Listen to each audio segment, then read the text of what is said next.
வாசித்த வேத பகுதி ஒரு மிக அருமையான பகுதி. மத்தேயு 1ஆம் அதிகாரத்திலே வாக்கியங்கள் 18 முதல் 25 வரையிலும் நான் வாசித்தோம். நல்ல அற்புதமானது ஒரு பகுதி அது. அதில் ஒரு மனிதரை குறித்து நான் வாசிக்கின்றோம். அந்த மனிதருடைய பெயர் யோசேப்பு என்பதாகும். யோசேப்பு என்கிற மனிதர்.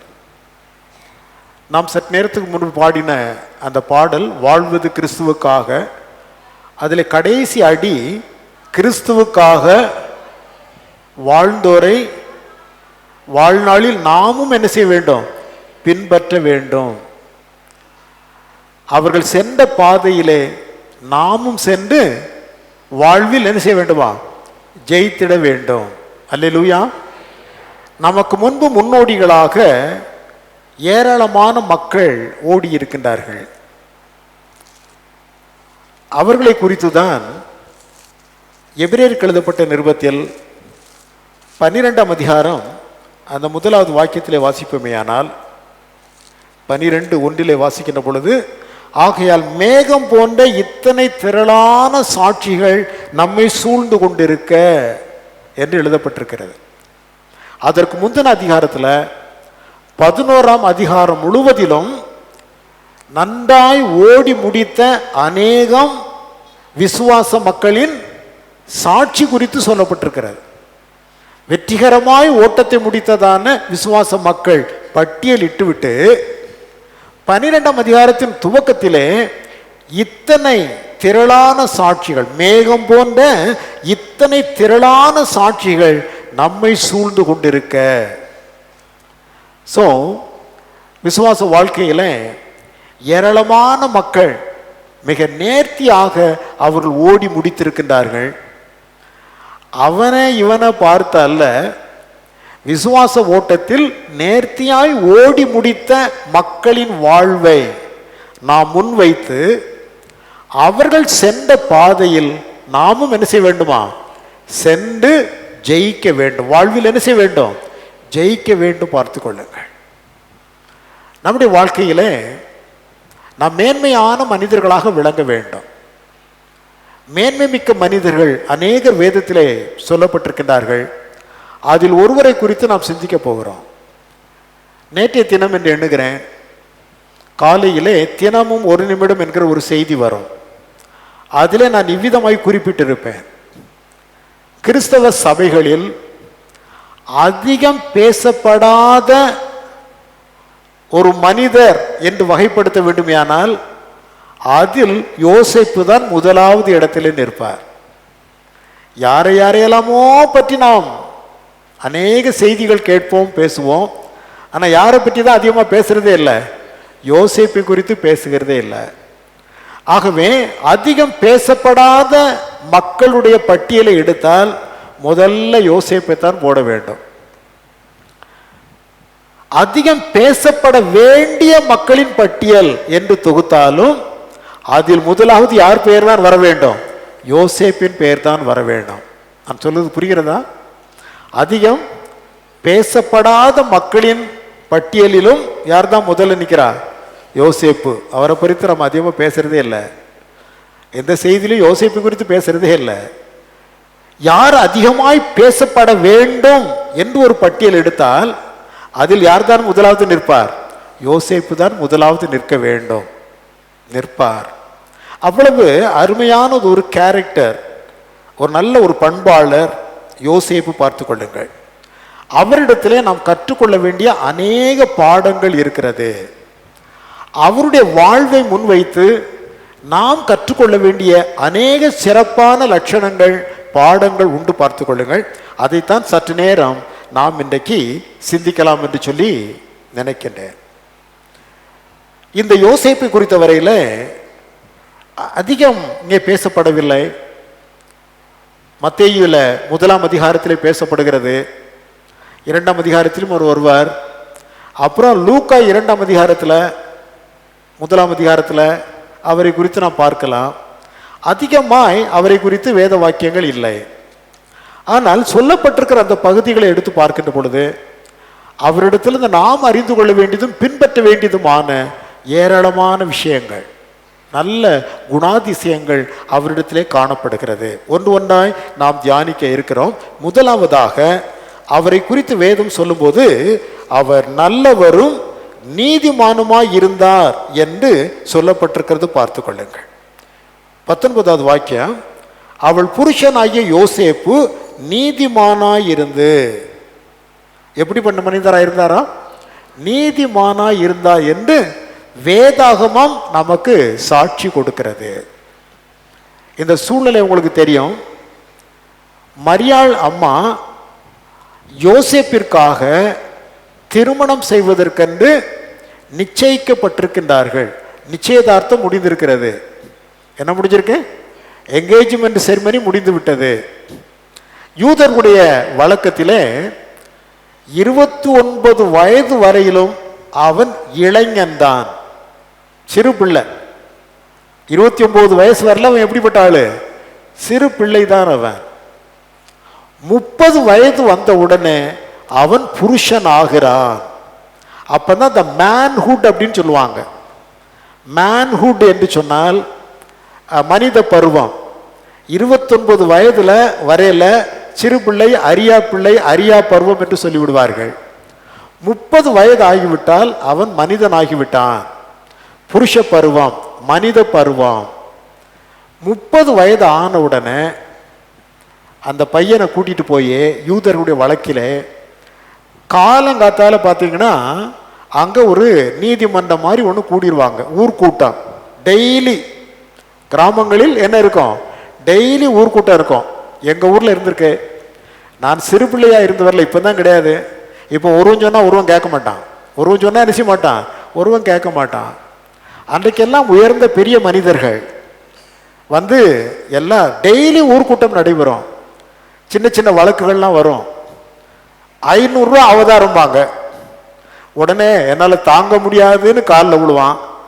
சரியில்லை, காலில் விழுந்துட்டேன், 300 ரூபா கொடுத்துட்டு போ அப்படின்னு சொல்லுவாங்க. முடியாதுன்னு காலில் விழுவான். ஏல என்ன விழுந்துக்கிட்டே இருக்க, சரி ஒரு 100 ரூபா கொடுத்துட்டு போ அப்படிம்பாங்க. எனக்கு தாங்க முடியாதுன்னு மறுபடியும் காலில் விழுவான்.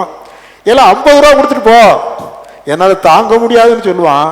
சொல்லி சொல்லி கடைசியில் 25 வயசால் வந்து நிற்கும். எத்தனை வயசால நிற்கும்? 25 பைசா கொடுல, 25 பைசா கொடுத்துட்டு போல அப்படின்னு சொல்லுவாங்க. எங்கள் ஊரில் நான் தினமும் பார்த்துருக்குறேன். எங்கள் ஆபிரகாம்னு ஒரு தாத்தா இருந்தார். நம்ம தம்பி அங்கே உட்காந்துருக்கிறார் இல்லையா, லாயர் உட்காந்துருக்கிறாரு. அவருடைய தாத்தா சாமுவேல் கங்காணி அப்படின்னு இருந்தார். அவர் இன்னும் பாக்கியமுத்துன்னு ஒரு தாத்தா. பெரிய பெரிய ஆட்கள், எல்லாம் மேன்மைக்குரிய மனிதர்கள். நிறைய மனிதர்கள். தினந்தோறும் ஊர்க்கூட்டம் நடக்கும். தினமும் சின்ன சின்ன வழக்கு வரும். 1000 ரூபால ஃபைன் போட்டுருவாங்க. 1000 ரூபா அவதாரம் போட்டு கொஞ்சம் கொஞ்சமா 10-20 தடவை காலில் விழுந்து அவன் கடைசியில் 25 பைசாவை கட்டிட்டு போயிட்டே இருப்பான். பார்த்துங்க. ஸோ அவ்விதமாக ஒவ்வொரு நாளும் அந்த ஊர்களிலே ஊர்க்கூட்டம், அது ஒலிவ முக வாசல் அப்படின்னு சொல்லுவாங்க. யூதர்களுடைய பாரம்பரியத்தில் ஒலிவ முக வாசல் அப்படின்னு பேர் அதுக்கு.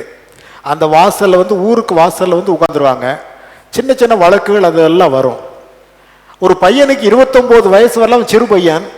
30 வயசு என்னைக்கு ஆச்சோ அப்போ அவன் கையை பிடிச்சி கூட்டிகிட்டு வருவார். கூட்டி கொண்டாந்து ஊரில் பெரிய மனுஷங்கள்லாம் அங்கே உட்காந்துருக்கிற நேரத்தில், என் பையனுக்கு இன்னைக்கு 30 வயசு ஆயிடுச்சு, ஆகவே இனி அவன் புருஷ பருவத்தை அடைந்து விட்டான், நான் சொல்வது தான் அவன் சொல்வது, அவன் சொல்வது தான் நான் சொல்வது, நான் என்ன செய்தாலும் அவனை அது தாக்கும், அவன் என்ன செய்தாலும் அது என்னை தாக்கும் என்று சொல்லி அங்கே கையை பிடிச்சு ஊருக்கு முன்னால நிறுத்திட்டு போயிடுவாங்க. அது முதல் அவன் மனிதன் என்கிற ரீதியிலே சிந்திக்கப்படுவான். உடனே பையனை வீட்டுக்கு கூட்டு வருவாரு. ஏல உனக்கு 30 வயசு ஆகி போயிடுச்சு, என்னை அடுத்து மேளம்தான் கொட்டணும், அடுத்து என்ன செய்யணும், மேளம்தான் கொட்ட வேண்டும் அப்படின்னு உடனே ஒரு பொண்ணை பார்ப்பாரு. ஒரு பொண்ணை பார்த்து நிச்சயம் பண்ணுவாங்க. 30 வயசு ஆயிடுச்சுல, உடனே நிச்சயதார்த்தம் நடக்கும். நிச்சயதார்த்தம் நடந்த பின்பு 1 வருடம் இடைவெளி. இன்னைக்கு மாதிரியே காலையில் 10:30 மணிக்கு நிச்சயதார்த்தம், 11 மணிக்கு மேரேஜ். நிறைய இடத்துல அப்படி தான் நடக்கு. கல்யாண மண்டபம் ஒன்றை பிடிச்சிருப்பாங்க, 2 குடும்பத்தார் வந்துடுவாங்க. காலையில் 10:30 மணிக்கு நிச்சயம் நடக்கும். அது எதுக்கு அந்த நிச்சயம்? 11 மணிக்கு கல்யாணம் நடக்கும், பார்த்து கொடுங்கள். இல்லாட்டி ராத்திரி நிச்சயம், காலையில் கல்யாணம். இதெல்லாம் இன்னைக்கு நடைமுறை. ஆனால் அன்றைக்கு யூதர்கள் மத்தியில் அப்படி அல்ல. அவன் உடனே பையனை கூப்பிட்டு, உனக்கு ஒரு பொண்ணை பார்த்து வச்சிருக்கிறேன், நீ சின்ன பையனாக இருக்கும்போதே நான் அரேஞ்ச் பண்ணியாச்சு, வா அப்படின்னு சொல்லி அவனை கூட்டிகிட்டு போய் அந்த பொண்ணு வீட்டில் இவன் தான் மாப்பிள்ளை, இவன் தான் பொண்ணு அப்படின்னு சொல்லி நிச்சயம் பண்ணிடுவாங்க. நிச்சயம் பண்ண உடனே பையனை கூட்டிகிட்டு வருவார். இன்னையிலிருந்து 1 வருஷம் முடிஞ்ச உடனே உனக்கு கல்யாணம். 1 வருஷம் முடிஞ்ச உடனே உனக்கு என்னது? கல்யாணம். 1 வருஷம் இடைவெளி இருக்கும்.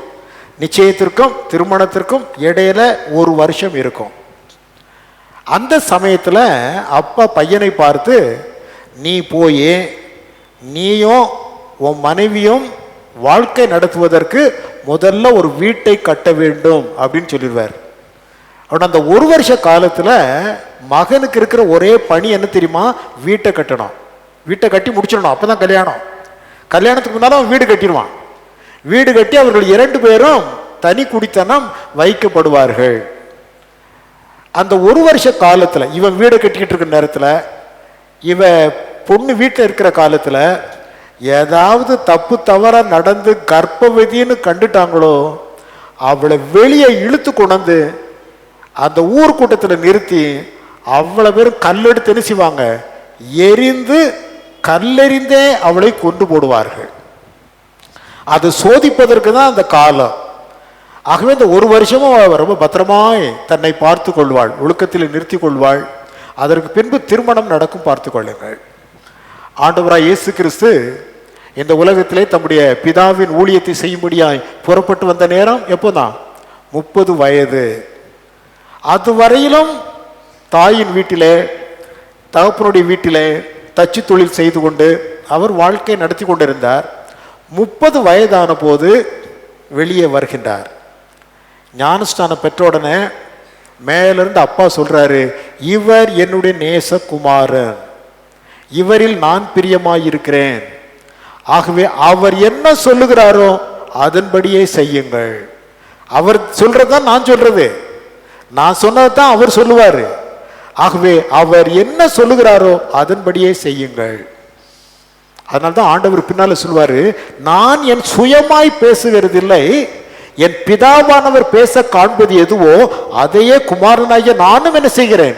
பேசுகிறேன். அதனுடைய பொருள் என்னவென்றால், நான் சொன்னதான்ப்பா எங்க அப்பா சொன்னது, எங்க அப்பா சொன்னதான் நான் சொன்னது, இயேசு சொன்னதான் பிதாவாகிய தேவன் சொன்னது, பிதாவாகிய தேவன் சொன்னதான் இயேசு கிறிஸ்து சொன்னது. 2 பேருக்கும் வித்தியாசமே கிடையாது. ஆக இவ்விதமாக அந்த திருமண ஒழுங்குகள் நடைபெறும். யோசேப்புக்கு 30 வயது ஆயிற்று. அவருக்கு மரியாள் என்கிறதான ஒரு பெண்ணை, கன்னி பெண்ணை நிச்சயம் பண்ணிட்டாங்க. நிச்சயம் பண்ணி ஒரு 3-4 மாதம் ஆகுது. உடனே இந்த அம்மையார் கர்ப்பவதியாக காணப்படுகிறார்கள். இந்த இடைப்பட்ட நாள் என்ன ஆகுது?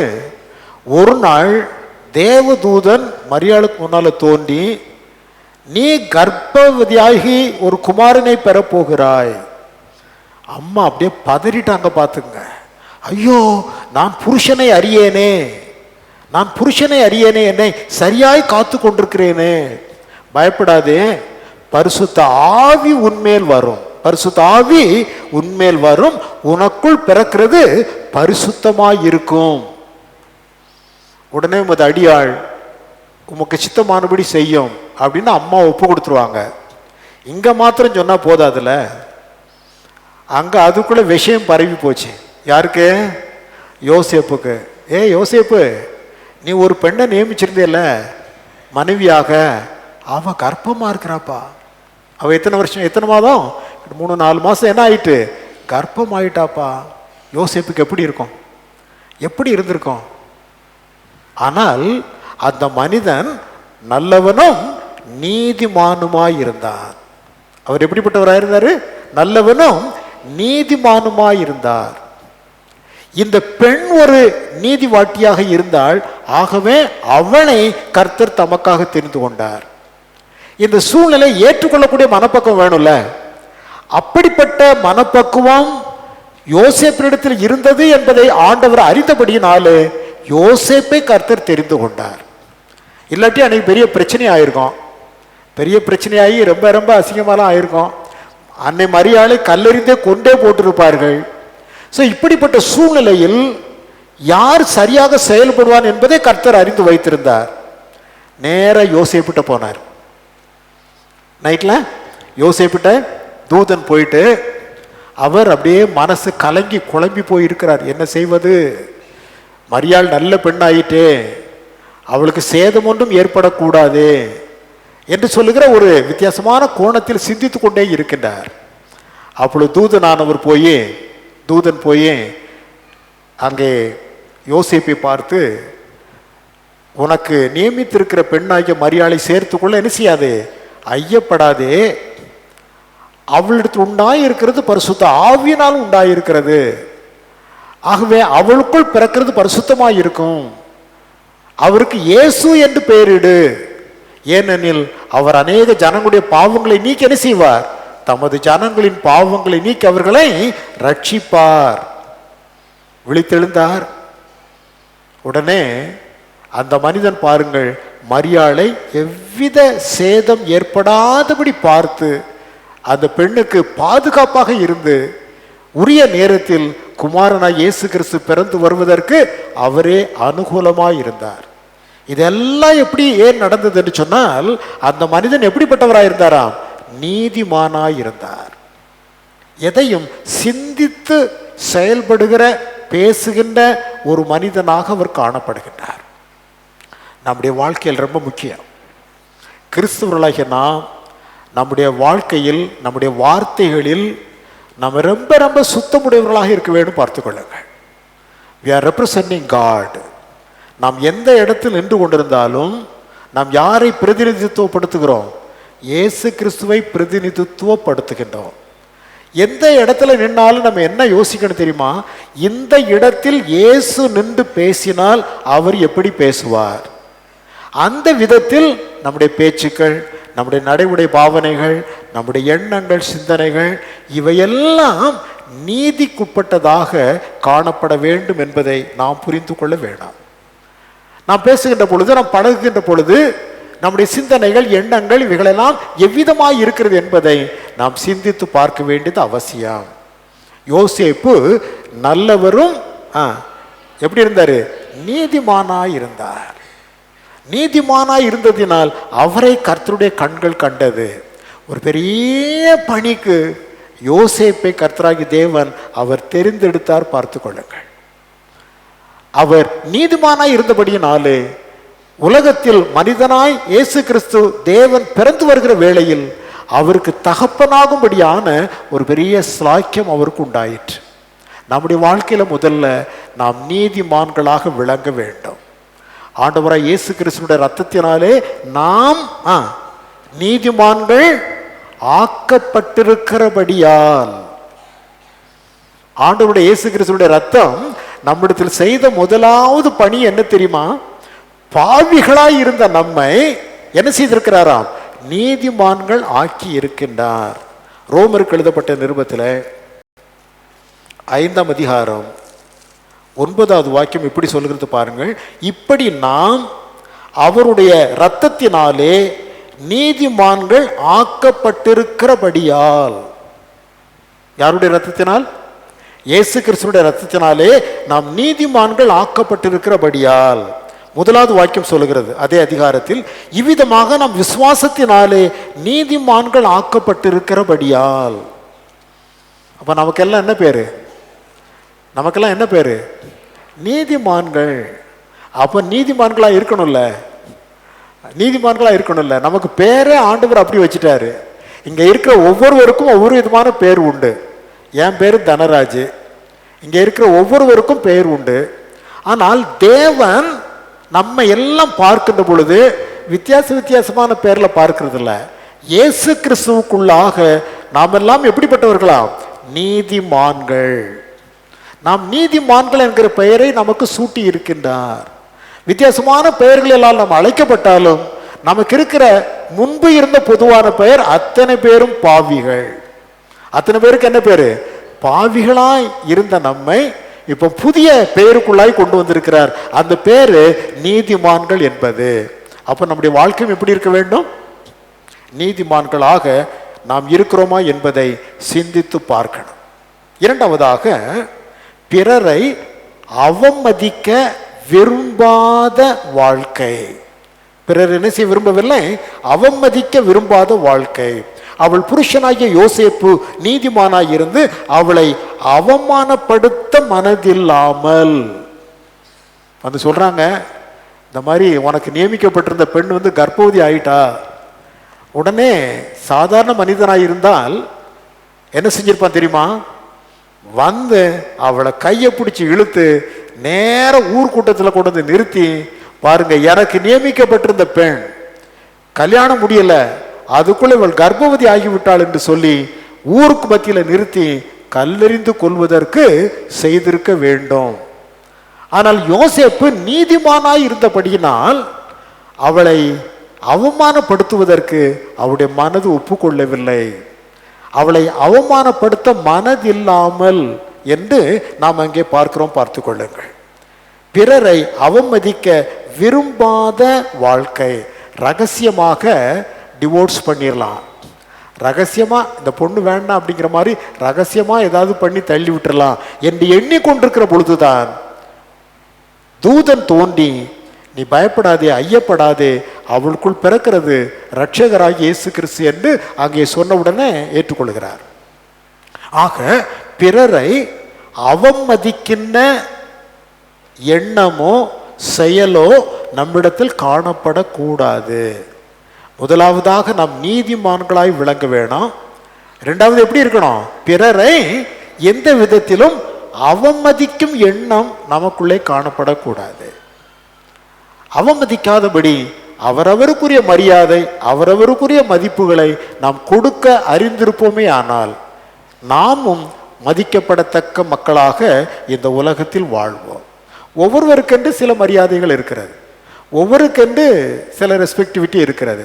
நாம் அதை கொடுத்து விட்டோமே ஆனால் நமக்குரிய மரியாதை நம்மை தேடி வரும், அதை யாரும் பறித்து கொள்ள மாட்டார்கள். ஸோ இரண்டாவது, நாம் அந்த மனிதரிடத்திலிருந்து கற்றுக்கொள்கிற காரியம், அவர் பிறரை அவமதிக்க விரும்பவில்லை. பிறரை அவமதிக்க விரும்பாத மனிதர். ஞாபகம் வச்சுக்கிறோம், முதலாவது அவர் நீதிமானா இருந்தார். அப்ப நாம எப்படி இருக்கணும்? நீதிமானா இருக்கணும். இரண்டாவது எப்படி இருந்தாரு? பிறரை அவமதிக்க விரும்பவில்லை. அப்ப நாம என்ன செய்ய வேண்டும்? பிறரை அவமதிக்காத மனிதர்களாக நம்முடைய வாழ்க்கையிலும் நாம் காணப்பட வேண்டும். மூன்றாவது, கர்த்தருடைய வார்த்தையை மனப்பூர்வமாக நம்பினார். 24வது வசனத்துல, யோசேப்பு நித்திரை தெளிந்து எழுந்து கர்த்தருடைய தூதன் தனக்கு கட்டளையிட்டபடியே தன் மனைவியை சேர்த்து கொண்டு. பார்த்தீங்களா? கர்த்தருடைய வார்த்தையை மனப்பூர்வமா என்ன செய்தார்? ஏற்றுக்கொண்டார். ஒன்றும் கேள்வி கேட்கல, வேற வித்தியாசமாய் சிந்திக்கவில்லை. தெளிவான ஒரு தரிசனம். உன்னுடைய மனைவியிடத்தில் பிறக்க போறது பரிசுத்தமானது, இரட்சகர் பிறக்க போகின்றார், ஆகையினால் அவளை நீ சேர்த்துக்கொள்ள பயப்படாதே, அச்சப்படாதே என்றெல்லாம் உரைத்த வார்த்தைகளை கேட்டு விழித்தெழுந்த உடனே மனதை தேற்றி கொண்டார். ஆகவே தன்னுடைய மனைவியாக நியமிக்கப்பட்டிருந்த மரியாளை அவர் வாலண்டியரா போயிட்டு அவர் சேர்த்து கொள்ளுகின்றார். அவர் சேர்த்து கொண்டு அங்கே மரியாளுக்கு வேண்டிய பணிவிடைகளை செய்தார் என்பதை நம்மால் பார்க்க முடிகிறது. ஆகவே கர்த்தருடைய வார்த்தை சொன்னபோது அதை மனப்பூர்வமாக ஏற்றுக்கொண்ட ஒரு மனிதராக விளங்கினார். இன்னைக்கு நாம் அப்படி இருக்கிறோமா? கர்த்தருடைய வார்த்தைகள் நம்மிடத்தில் வருகின்ற பொழுது நாம் மனப்பூர்வமா, எவ்விதமான சந்தேகம் இல்லாமல், எவ்விதமான கேள்வி இல்லாமல் கர்த்தருடைய வார்த்தைகளை நான் ஏற்றுக்கொள்ள வேண்டும் என்கிற நிலையில் நாம் காணப்படுகிறோமா என்பதை சிந்தித்து பார்க்க வேண்டும். பார்த்து கொள்ளுங்கள். கர்த்தருடைய வார்த்தை என்பது தேவனுடைய வாயிலிருந்து விளம்பியது. அதற்கு பெயர் வேதம். கர்த்தருடைய வேதம் என்பது என்ன? கர்த்தருடைய வாயினின்று விளம்பியதே வேதம். ஆண்டவர் வாய் திறந்து என்ன சொல்றாரோ அதுக்கு பேர் தான் வேதம். ஆகவே கர்த்தருடைய தூதன் வந்து கர்த்தருடைய வார்த்தையை சொல்லிவிட்டார். அதை வேத வாக்காக யோசேப்பும் எடுத்துக்கொண்டு அதை பின்பற்றுவதற்கு தன்னை முழுமையுமாக அர்ப்பணித்து நின்றார். நம்முடைய வாழ்க்கையிலும் அப்படித்தான். ஆகவேதான் யாக்கோபு அப்போஸ்தலர் சொல்லுவார், நாம் கேட்கிறவர்களாய் மாத்திரம் இராமல் கேட்கிறதின்படியே செய்கிறவர்களாயும் காணப்பட வேண்டும். கேட்டுட்டு மாத்திரம் போயிட்டே இருந்தோம்னா அதை செயல்படுத்தவில்லை என்றால் அந்த கேள்வியினால் ஒரு பிரயோஜனமும் இல்லாமற் போய்விடும். அது வழியருகே விழுந்த விதையை போன்ற ஒரு நிலை பார்த்து கொள்ளுங்கள். அந்த வழியருகே இருக்கிற அந்த நிலமும் விதையை பெற்றுத்தான் கொள்கிறது. அங்கேயும் விதை விழுகுது, அப்படித்தானா? வழி அருகே இருக்கிற நிலத்திலும் என்ன விழுகிறது? விதை விளைத்தான் செய்கிறது. ஆனா அதை ஏற்றுக்கொள்ளதற்கு மனம் இல்லாததுனாலே அதை பறவைகள் என்ன செய்கிறது? கொத்திட்டு போயிடுது. பார்த்து கொள்ளுங்க. ஸோ தேவ வசனம் எவ்விதமான பலனும் கொடுக்கக்கூடாதபடிக்கு, வேறே விடாதபடிக்கு அதை பறவைகள் கொத்திவிட்டு சென்று விடுகிறது. அதுபோலதான் அநேக சமயத்தில் நாமும் இருக்கிறோம் என்பதை புரிந்து கொள்ள வேண்டாம். கர்த்தருடைய வசனங்கள் வருகிற பொழுது நம்ம வாழ தூங்கிட்டு இருப்போம், அப்படித்தானா? நிறைய பேருக்கு தூங்குறதுக்கு நல்ல இடமே எங்கே தான்? சர்ச்சு தான். இந்த பாட்டு பாடுற நேரத்தில் தூங்க முடியாது. எல்லாம் கையை தட்டுவாங்க, ட்ரம்ஸ் அடிக்கும், அது அடிக்கும், இது அடிக்கும், பண்ண முடியாது. எப்படா பாட்டு முடியும்னு காத்துக்கிட்டு இருப்பாங்க. எப்போ பாட்டு என்ன செய்யும்? முடியும். அப்பா 11 மணி ஆயிடுச்சு, பாட்டு முடியுது. 12 மணிக்கு தான் பிரசங்கியார் என்ன செய்வார்? பிரசங்கத்தை முடிப்பார். 1 மணி நேரம் 60 நிமிடங்கள் அன்டிஸ்டர்ப்டு ஸ்லீப்பு, தொந்தரவே இல்லாத தூக்கம். யாருக்கு தொந்தரவு தெரியுமா? பாஸ்டருக்கு தான் தொந்தரவு. இருக்கிற சேர் பூரா உடைஞ்சு போகுது. ஏன் உடைய தெரியுமா? தூங்கிட்டு இருக்கும் போதே இப்படி விழ வேண்டியது, அங்க ஒரு கை பட்டுன்னு போயிடுது.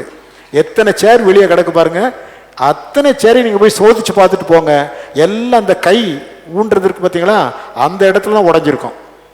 இந்த கைப்பிடி இடத்துல தான் உடஞ்சிருக்கும். அடுத்த வாரம் சேர் வாங்கி போட போறேன். இனிமேல் இந்த கைப்பிடி உள்ள சேரு சபையில வாங்கி போடுறது இல்லை. இனி வாங்குற சேர் கூட எப்படி சேர் தான்? கை இல்லாத சேர் தான். பார்த்து கொள்ளுங்கள். நல்லா தூங்கிட்டு இப்படி விழ வேண்டியது, ஒரு கை போச்சு. அப்புறம் இப்படி விழ வேண்டியது, இன்னொரு கை போச்சு. எல்லா சேட்ஸும் அப்படித்தான் கிடக்குது. ஏன்னா நல்லா தெரியும் அவங்களுக்கு, 1 மணி நேரம் தொந்தரவே இல்லாத என்னது சொல்லுங்க, தூக்கத்திற்கான நேரம். அவங்களுக்கு 1 மணி நேரம் தொந்தரவே இருக்காது. நான் சிஎம்எஸ்ஐ ஸ்கூலில் படிக்கும்போது மத்தியானம் 1 மணிக்கு சனிக்கிழமை தோறும் ஞாயிற்றுக்கிழமை தோறும் 1 மணிக்கு சாப்பாட்டுக்கு பெல் அடிப்பாங்க. 1 மணிக்கு சாப்பாட்டுக்கு பெல் அடித்து 1:30 மணிக்கு படுத்துடணும். 1:30 மணிக்கு நாங்கள் தூங்குறதுல வரிசையாக அவ்வளோ பேர் மத்தியானம் 1:30 மணிக்கு, சனிக்கிழமையும் ஞாயிற்றுக்கிழமையும் 3:30 மணிக்கு தான் அடுத்த பெல் அடிக்கும். 1:30 மணியிலிருந்து 3:30 மணி வரலைன்னா எத்தனை மணி நேரம்? 2 மணி நேரம். அந்த வயசுல தூங்க முடியுமா? இங்கிட்டு பெறல வேண்டியது, அங்கிட்டு பெறல வேண்டியது, எந்திரிச்சும் போக முடியாது. லீடர் பார்த்துக்கிட்டே இருப்பான். இல்லாட்டி வார்டன் திடீர்னு வந்துருவாரு. எழுந்து வர்றதை பார்த்தாச்சு, வார்டன் பெரம்ப வச்சு வெளுன்னு வெளுத்துருவார். பார்த்துக்குங்க. என்ன பண்றது? இங்கிட்டு பெறல்றது, அங்கிட்டு பெறல்றது, முழிச்சிட்டு கிடக்கிறது, தூக்கமே வராது. 1:30 மணிலேருந்து 3 மணி வரலன்னா எப்படி தூங்குறது? 3:30 மணி வரையில 3:30 மணி தான் எப்படா பெல் அடிக்கணும் காத்துக்கிட்டே இருக்கிறது. பார்த்து கொள்ளுங்கள். அவ்வளவு நிம்மதியான தூங்குறவங்களுக்கு ரொம்ப நிம்மதியாக குரட்டை போட்டு தூங்கலாம். ஏன்னா 2 ஹவர்ஸ் 1:30லேருந்து 3:30 வரையில. இங்கே நம்ம சர்ச்சில் 2 மணி நேரம் உங்களுக்கு டைம் கொடுக்கறது இல்லை, 1 மணி நேரம் டைம் கொடுக்குறோம். எவ்வளவு? 1 மணி நேரம் என்ன செய்கிறோம்? அன்டிஸ்டர்ப்டு ஸ்லீப்பு, எந்த விதமான தொந்தரவும் இல்லாமல் தூங்குவதற்கு 1 மணி நேரம் உங்களுக்கு டைமு. கரெக்டாக 11 மணிக்கு தூங்க ஆரம்பிச்சிங்கன்னா எத்தனை மணிக்கு எழுந்திருக்கலாம்? 12 மணிக்கு. பக்கத்தில் சொல்லி வச்சிடணும், நீங்கள் பிரசங்கம் முடிச்ச உடனே என்ன தட்டி விட்டுரு, பிரசங்கம் முடிஞ்ச உடனே என்ன செய்து விட்டுரு, தட்டி விட்டுருன்னு சொல்லி விட்டீங்கன்னா அவங்க பிரசங்கம் முடிய நேரம் சொல்லிவிடுவாங்க. உடனே எழுந்து ஆமேன் போட்டுட்டு ஆசீர்வாதத்தை வாங்கிட்டு என்ன செய்யலாம்? போயிடலாம். நான் தாம்பரத்தில் அங்கே படித்து கொண்டிருந்த நேரத்துலலாம் கிரைஸ்ட் சர்ச்சுக்கு தான் போவேன். நான் தாம்பரம் பஸ் ஸ்டாண்டு பக்கத்தில், வெஸ்ட் தாம்பரம் பக்கத்தில் பெரிய சர்ச்சு, சிஎஸ்ஐ சர்ச்சு. எங்கள் தாத்தா வீட்டிலேருந்து போவோம். நாங்கள் கரெக்டாக முதல் பாட்டு பாடுறதுக்கு உள்ளே போயிடுவோம். போன உடனே ஐயர்வாள் அங்கே ப்ரொசஷன்லாம் வந்து ஒரு பாட்டு முடியும். ஃபஸ்ட்டு சாங் முடிஞ்ச உடனே நான் எங்கள் சித்தப்பா அம்மா 2 பேர் மார்க்கெட்டு போயிடுவோம். என்ன செஞ்சிடுவோம்? கரெக்டாக மார்க்கெட்டில் போய் மீன் வாங்க வேண்டியது, கறி வாங்க வேண்டியது, காய்கறி வாங்க வேண்டியது எல்லாத்தையும் முடிச்சுட்டு கடைசி பாட்டு அந்த நேரத்துக்கு வந்து நின்றுவோம். கடைசியில் ஐயர்வாள் ஆசீர்வாதம் கூறுவார். நம்முடைய கர்த்தராகிய இயேசு கிறிஸ்துவினுடைய கிருபையும் சமாதானம் சந்தோஷமும் உங்கள் மேல் இருக்கட்டும், ஆமென் ஆண்டவரேன்னு சொல்லிட்டு ஆசீர்வாதத்தை வாங்கிட்டு வீட்டுக்கு போயிடுவோம். அப்படி ஒரு காலம் பார்த்து கொள்ளுங்கள். இங்கே அப்படி போக முடியாது, மார்க்கெட்லாம் போக முடியாது, இங்கே மீனும் கிடையாது கறியும் கிடையாது. ஸோ இங்கே தான் உட்கார்ந்துருக்கணும், ஆனால் நன்றாய் தூங்கலாம். சரிதானா? தேவனுடைய வார்த்தையை நன்றாய் ஏற்றுக்கொண்ட மனிதர், கர்த்தருடைய வார்த்தை நமக்குள்ளே வந்தால்தான் அதை நாம் ஏற்றுக்கொள்ளவே முடியும். வழியருகே கிடந்த அந்த விதைகள் ஏன் பலன் கொடுப்பதில்லை என்றால், அது உள்ளே ஏன் போகிறதில்ல, மேலேயே கிடக்குது. பறவை வந்தோடனே அப்படியே கொத்திட்டு போயிடுது. ஸோ தேவனுடைய வார்த்தை நம்முடைய காதுகளின் வழியாக சென்று எங்கே செல்ல வேண்டும்? இருதயத்திற்குள் செல்ல வேண்டும். இருதயத்துக்குள்ளே செல்லாமல் எங்கே நின்றுட்டாலும் அதனால பிரயோஜனமே இல்லை. யோசேப்பு இன்றைக்கும் நினைக்கப்படுகிறார் என்று சொன்னால், அவரிடத்தில் சொல்லப்பட்ட கர்த்தருடைய வார்த்தையை கனவிலே கண்டு இருதயத்திற்குள்ளே கொண்டு போய் அதை சிந்தனை செய்து அதை ஏற்றுக்கொண்டதினாலே அவர் தேவனிடத்தில் பிரகாசமுடைய மனிதராக விளங்கினார். கர்த்தருடைய வார்த்தையை மனப்பூர்வமாக நம்பி ஏற்றுக்கொண்ட மனிதர் பார்த்து கொள்ளுங்கள். 4வதாக நீங்கள் பார்ப்பீர்களேயானால், கர்த்தரின் சித்தம் நிறைவேற எவ்வித நிந்தனைகளையும் சகித்து கொள்ள ஆயத்தமாயிருந்த மனிதர். கர்த்தருடைய சித்தம் என்னுடைய வாழ்விலே நிறைவேறுவதற்கு எனக்கு எதிரே எப்படிப்பட்ட நிந்தனைகள் வந்தாலும் சரி, எப்படிப்பட்டதான தூஷணங்கள் வந்தாலும் சரி, நான் அதை பொறுத்து கொள்வேன் என்கிற மனப்பக்குவம் அந்த மனிதனிடத்திலே காணப்பட்டது. ஸோ உடனே ஆர்வத்தில் என்ன செய்யறது, சினம் கொள்வது, கோபம் கொள்வது, எரிச்சல் அடைவது, இதெல்லாம் அவரிடத்துல இல்லை. அவர் மிக சாந்தமுடைய மனிதராக கர்த்தருடைய சித்தம் நிறைவேறுவதற்கு என் வாழ்க்கையில் நான் நிந்தைகளை ஏற்றுக்கொள்ளட்டும் என்று சொல்லி விட்டு கொடுத்த மனிதர். எவ்வளோ பெரிய நிந்தை! பக்கத்தில் இருக்கிற வாலிப பசங்கள்லாம் சொல்லியிருப்பான்ல, அவருடைய ஃப்ரெண்ட்ஸ் எல்லாம் சொல்லியிருப்பான், ஏன் யோசேப்பு என்னடா நீ இப்படி இருக்க, உனக்கு நிச்சயம் தான் பண்ணியிருக்க, கல்யாணமே முடியல, அதுக்குள்ளே அவள் கர்ப்பவதி ஆகிட்டா, அவளை போய் நீ மனைவின்னு சொல்லி கூட்டிட்டு போகிறதுக்கு ஆயத்தம் ஆகிட்டேன், உனக்கு என்ன மானம் இல்லையா, வெக்கம் இல்லையா, ரோசம் இல்லையா, என்னெல்லாம் சொல்லியிருப்பாங்க. உன்னை போல ஒரு வேலை பார்க்கவே முடியாது, இப்படியா? யோசேப்பு சொல்லியிருப்பாரு, ஆண்டவர் இப்படி சொல்லியிருக்கிறாரு, இப்படி சொல்லிருக்க. ஆமாமா, ஆண்டவர் உன்ட்ட சொன்னாரு, சும்மா என்கிட்ட கப்ஸ் அடிக்காத, என்னெல்லாம் பரியாசம் பண்ணியிருப்பார்கள். ஏன்னா அந்த சமுதாயத்தில் அது மிகப்பெரிய ஒரு தவறு. பார்த்து கொள்ளுங்கள், இந்த மனிதன் தேவன் சித்தம் கொண்டிருக்கிறார், ஒரு கன்னி பெண் வேண்டும். தூதன் பேசியிருப்பார்ல, வசனத்தெல்லாம் எடுத்து சொல்லியிருப்பார்ல, ஏசாயா தீர்க்கதரிசி விதமாய் உரைத்திருக்கிறார், ஏதோ ஒரு கன்னிகை கர்ப்பவதி ஆகி என்று சொல்லப்பட்டிருக்கிறதப்பா.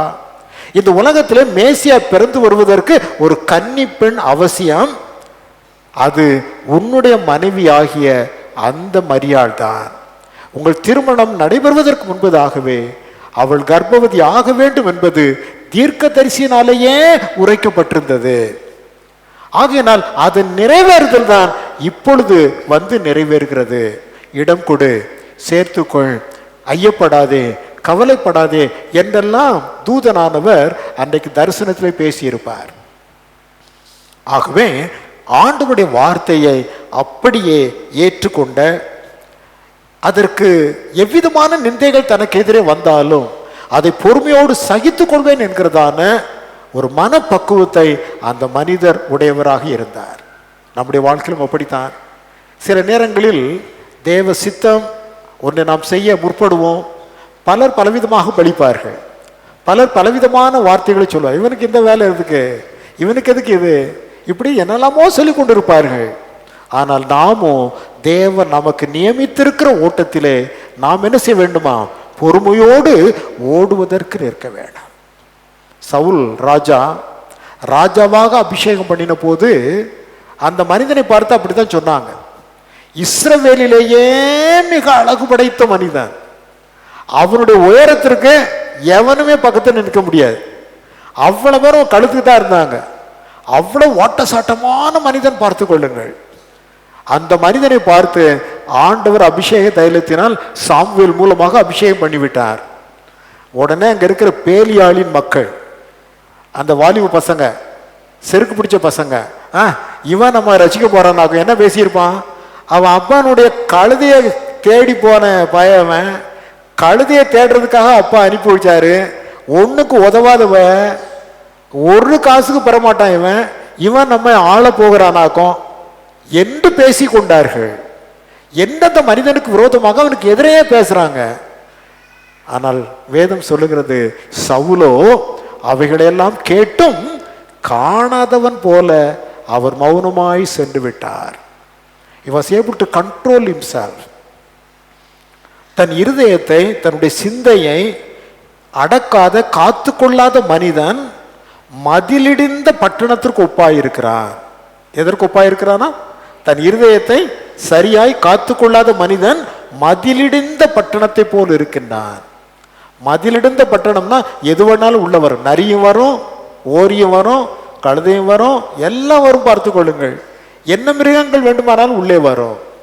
ஆகவே தன்னை அடக்க தெரியாத மனிதன் மதிலிடிந்த பட்டணம் போல் இருக்கின்றான்.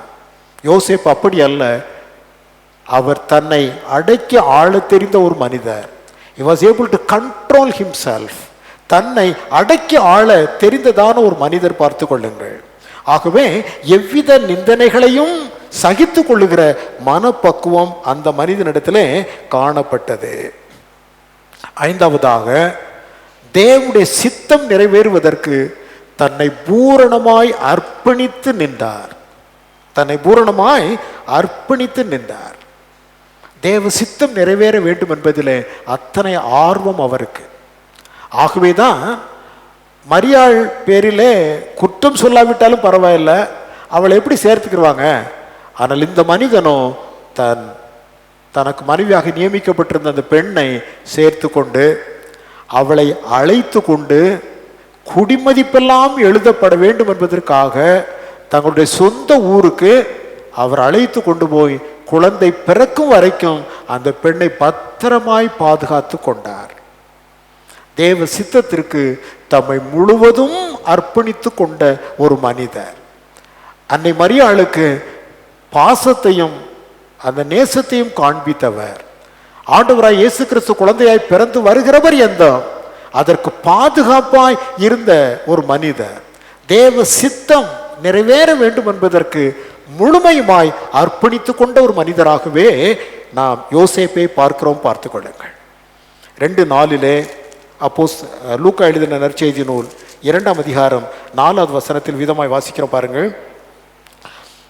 லூக்கா 2:4, அப்பொழுது யோசேப்பும் தான் தாவீதின் வம்சத்தானும் குடும்பத்தானுமாய் இருந்தபடியினாலே தனக்கு மனைவியாக நியமிக்கப்பட்டு கர்ப்பவதியான மரியாளுடனே குடிமதிப்பெழுதப்படும்படி என்று சொல்லப்பட்டிருக்கிறது. நாசரேத்தை விட்டு அவர் பெத்லெஹேமுக்கு போகிறார். அது எப்படி? இன்னும் கல்யாணமே முடியல. கல்யாணமே முடியாத போது என் மனைவி தான் போயிட்டு என்ன செய்ய முடியாது? குடிமதிப்பு எழுத முடியாது. ஆனால் சொல்லப்பட்டிருக்கிறது, தன் மனைவியாகிய மரியாளை அவர் கூட்டி கொண்டே போனார். ஏன் தெரியுமா? நாம குடிமதிப்பு எழுத அங்கே சென்ற நேரத்தில் எந்த பேலாலும் பிடிச்சி இழுத்து கொண்டே கல்லெறிந்து என்ன செய்து விடக்கூடாது? கொண்டு போட்டுறக்கூடாது. இன்னும் கல்யாணமே முடியலை, கர்ப்பவதியாக இருக்கிறாள் என்று சொல்லி சமுதாயத்தில் எவனாவது கலாட்டா பண்ணி அந்த பெண்ணுக்கு எந்த விதமான சேதமும் ஏற்பட்டு விடக்கூடாது என்பதற்காக தான் புறப்பட்டு செல்கின்ற பொழுது தன்னோடு தன் மனைவி என்கிற அந்தஸ்திலேயே அவர் கூட்டி கொண்டு செல்லுகிறார். அங்கே குடிமதிப்பு எழுதும்போது யோசேப்பின் மனைவியாகிய மரியாள் என்று சொல்லி குடிமதிப்பு எழுதப்படும்படியாய் அந்த பெண்ணை அழைத்து கொண்டு போகிறார். பாசம் ஒரு பக்கம், பரிவு ஒரு பக்கம், கடமை உணர்வு ஒரு பக்கம், தேவனுக்கு அர்ப்பணித்து கொண்ட ஒரு பக்கம், இன்னும் அந்த பெண்ணை பாதுகாத்து கொள்ள வேண்டும் என்கிற அந்த நோக்கம் ஒரு பக்கம். இப்படியாக எல்லா விதத்திலும் பார்த்து கொள்ளுங்கள்.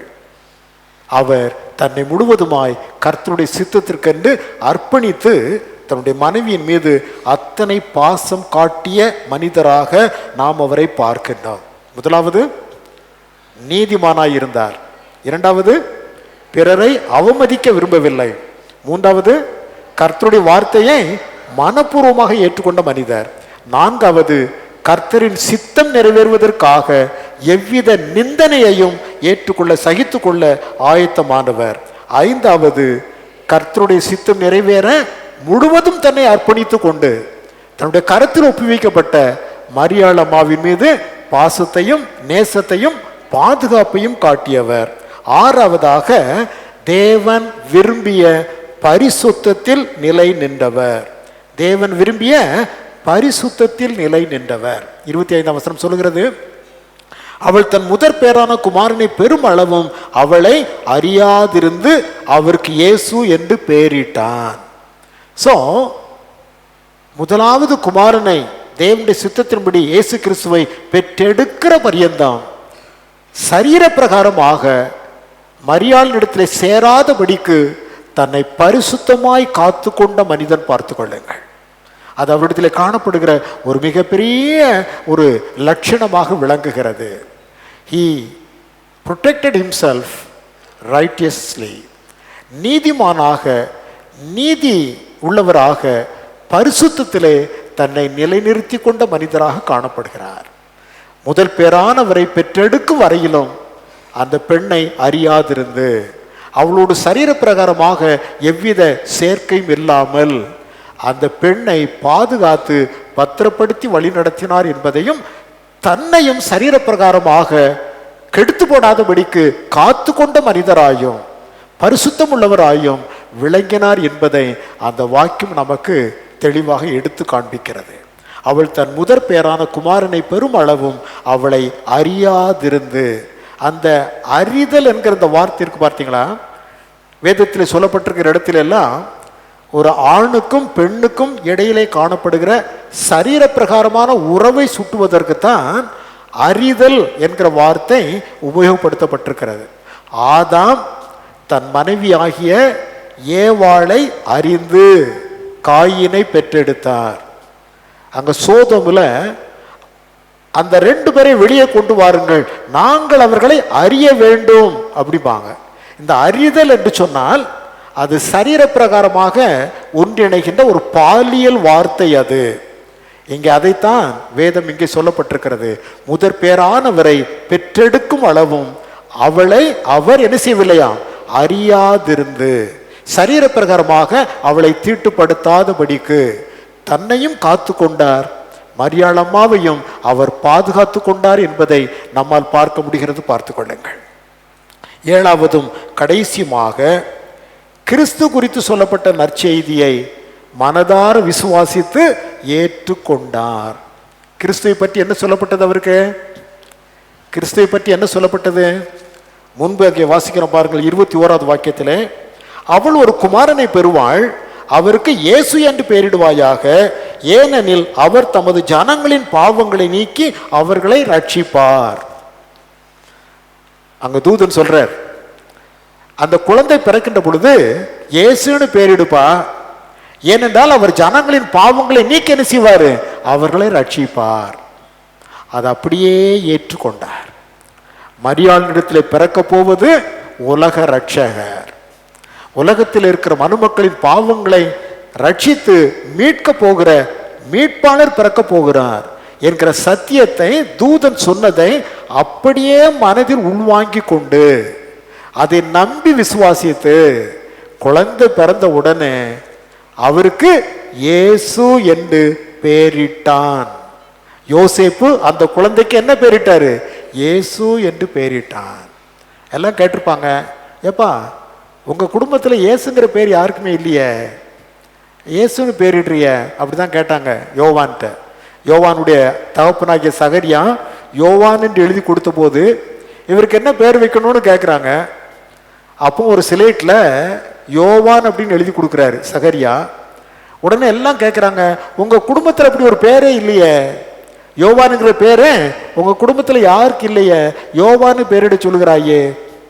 தேவன் உரைத்தார், தேவன் சொன்னார், அதை தான் இங்கே பண்ணுறார். இயேசு என்று பெயரிட்டான். கேட்டிருப்பாங்க, இயேசுங்கிற பேர்ல உங்க குடும்பத்தில் யார் இருக்கா? திடீர்னு இயேசுன்னு பேர் வைக்கிறிய? தேவன் சொன்னார், இயேசுன்னு பேரிட சொன்னார். காரணம், இவர் ரட்சகர். இவர் எப்படிப்பட்டவரே? ரட்சகர், மக்களின் பாவங்களிலிருந்து அவர்களை விடுவிக்கிறவர் என்று எனக்கு சொல்லப்பட்டது என்று தேவன் சொன்ன நற்செய்தியை முழுவதுமாய் அங்கீகரித்து ஏற்றுக்கொண்ட ஒரு மனிதராகவே நாம் அவரை பார்க்கிறோம். பார்த்து கொள்ளுங்கள்.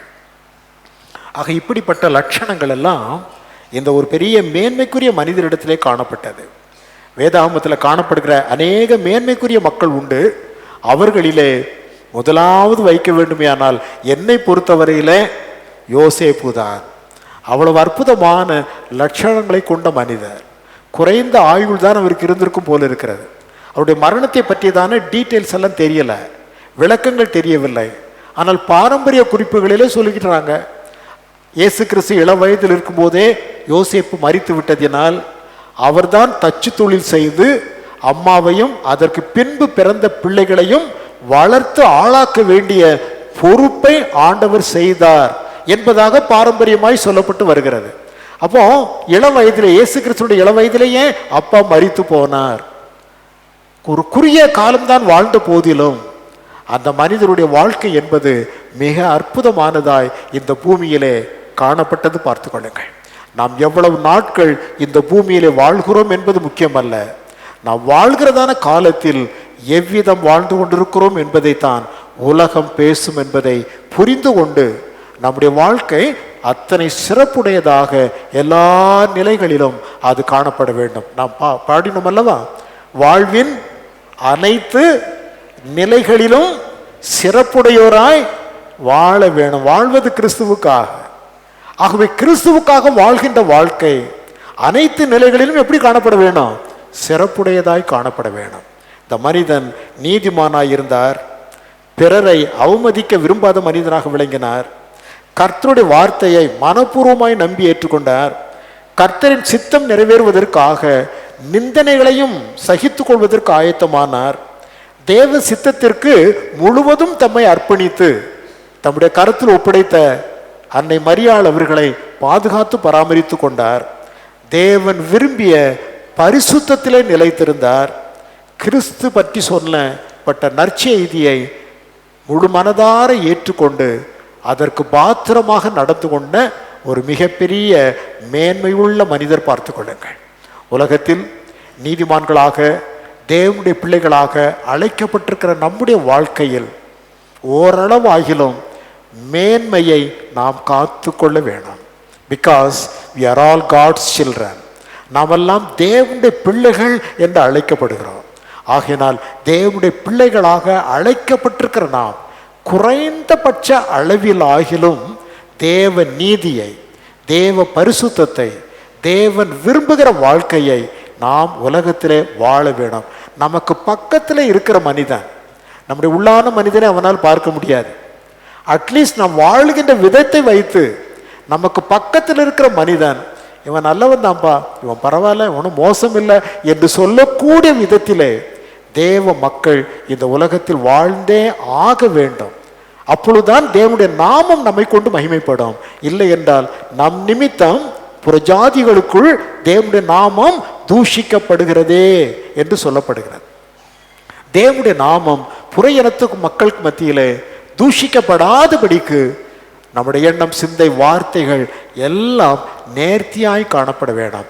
ஆண்டவரை குறித்து சொல்லுகின்ற பொழுது அவருடைய கண்களை குறித்து சொல்லப்பட்டிருக்கிறது, பாலில் கழுவப்பட்டவைகளும் நேர்த்தியாய் பதிக்கப்பட்டவைகளுமாய் இருந்தது, நதி ஓரத்தில் தங்குகிற புறாவின் கண்களுக்கு ஒப்பாய் இருந்தது என்றெல்லாம் அவரை குறித்து சொல்லப்பட்டிருக்கிறது. பார்த்து கொள்ளுங்கள்.